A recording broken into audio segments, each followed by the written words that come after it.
ડીસામાં GB કર્મચારી મંડળીની 45મી વાર્ષિક સભામાં ભારે ઉત્સાહ, લોન મર્યાદા વધારવા અને કર્મચારી કલ્યાણના ઐતિહાસિક નિર્ણયો લેવાયા.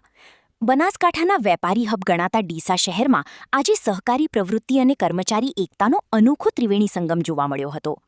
જીઈબીના કર્મચારીઓની ધિરાણ અને ગ્રાહક સહકારી મંડળી લિમિટેડ ડીસાની 45મી વાર્ષિક સાધારણ સભા આજે પાટણ હાઇવે પર આવેલા શુભમ પાર્ટી પ્લોટ ખાતે ભારે ઉત્સાહપૂર્ણ માહોલમાં સંપન્ન થઈ હતી.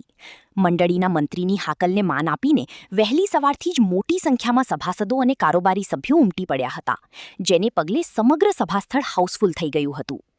કર્મચારીઓ માટે આર્થિક બૂસ્ટર ડોઝ, લોન અને બચત અંગે મહત્વના નિર્ણયો. સભાના પ્રારંભે ગત વર્ષના વાર્ષિક હિસાબો રજૂ કરવામાં આવ્યા હતા, જેને સભાસદોએ સર્વાનુમતે બહાલી આપી હતી. ચાલુ વર્ષે કર્મચારીઓની આર્થિક સદ્ધરતા અને જરૂરિયાતોને ધ્યાનમાં રાખીને મંડળી દ્વારા લોન મર્યાદા વધારવા બાબતે ખૂબ જ ધારદાર અને સકારાત્મક ચર્ચા કરવામાં આવી હતી. આ ઉપરાંત કર્મચારીઓના ઉજ્જવળ ભવિષ્ય અને નિવૃત્તિ સમયની મૂડીને મજબૂત કરવા માટે ફરજિયાત બચત કપાત વધારવા અંગે પણ ઐતિહાસિક નિર્ણય લેવામાં આવ્યો હતો, જેને ઉપસ્થિત તમામ સભ્યોએ ટેબલ થપથપાવીને વધાવી લીધો હતો. પ્રતિભાઓનું બહુમાન, નિવૃત્તોનું સન્માન અને તેજસ્વી લાલોનો આદર. આજની સભા માત્ર વહીવટી પ્રક્રિયા પૂરતી સીમિત ન રહેતા લાગણીસભર સન્માન સમારોહમાં ફેરવાઈ ગઈ હતી. મંડળી અને વીજ વિભાગને પોતાની જિંદગીના અમૂલ્ય વર્ષો આપનાર નિવૃત્ત કર્મચારીઓનું શાલ અને સ્મૃતિચિહ્ન આપી ભાવભીનું સન્માન કરાયું હતું. સાથોસાથ કર્મચારી પરિવારના ધોરણ 10 અને 12ના તેજસ્વી તારલાઓને પણ શૈક્ષણિક ક્ષેત્રે મેળવેલી ઝળહળતી સફળતા બદલ વિશેષ મેડલ અને પ્રમાણપત્ર આપી પ્રોત્સાહિત કરવામાં આવ્યા હતા. શંકુસ હોસ્પિટલ દ્વારા હેલ્થ અવેરનેસ, કેશલેસ સારવારની મળી માહિતી.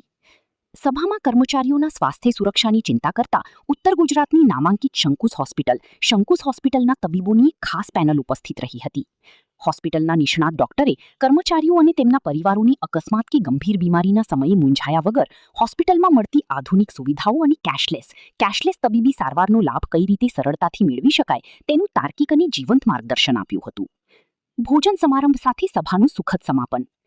સભામાં ઉપસ્થિત તમામ સભાસદો અને આમંત્રિત મહેમાનો માટે મંડળી તરફથી સભા સ્થળે જ શુદ્ધ અને સ્વાદિષ્ટ ભોજનની સુંદર વ્યવસ્થા કરવામાં આવી હતી. મંડળીના મંત્રીશ્રીએ તમામ સભ્યોની શિસ્તબદ્ધ અને રેકોર્ડ બ્રેક હાજરી બદલ આભાર વ્યક્ત કરતા જણાવ્યું હતું કે આપણી આ સંસ્થા માત્ર નાણાકીય લીવડદેવડનું કેન્દ્ર નથી, પરંતુ એક પરિવાર છે. સભાસદોનો આ અતૂટ વિશ્વાસ જ મંડળીને નવી ઊંચાઈઓ પર લઈ જશે. આ પ્રસંગે જીઈબી કર્મચારી હું માનાભાઈ પટેલ, ઉત્તર ગુજરાત વીજ કંપની લિમિટેડ ડીસાનો કર્મચારી છું અને અમારી જે જીઈબી ક્રેડિટ સોસાયટી ડીસા, જેના 45 વર્ષ થઈ ગયા, ક્રેડિટ સોસાયટીનો હું ઉપપ્રમુખ છું.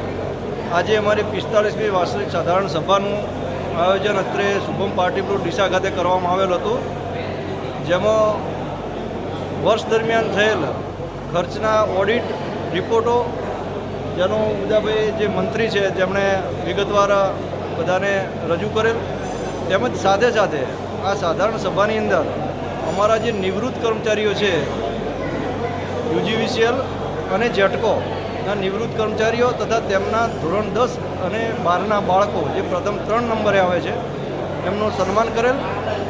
સાથે સાથે ડૉક્ટર મિત્રોને બોલાવી અને હેલ્થ અવેરનેસ વિશે પણ માહિતી આપેલ.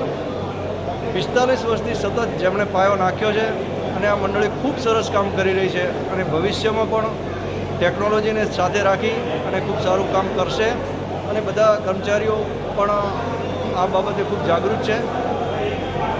દર વર્ષે વાર્ષિક સાધારણ સભા આ રીતે યોજાતી હોય છે.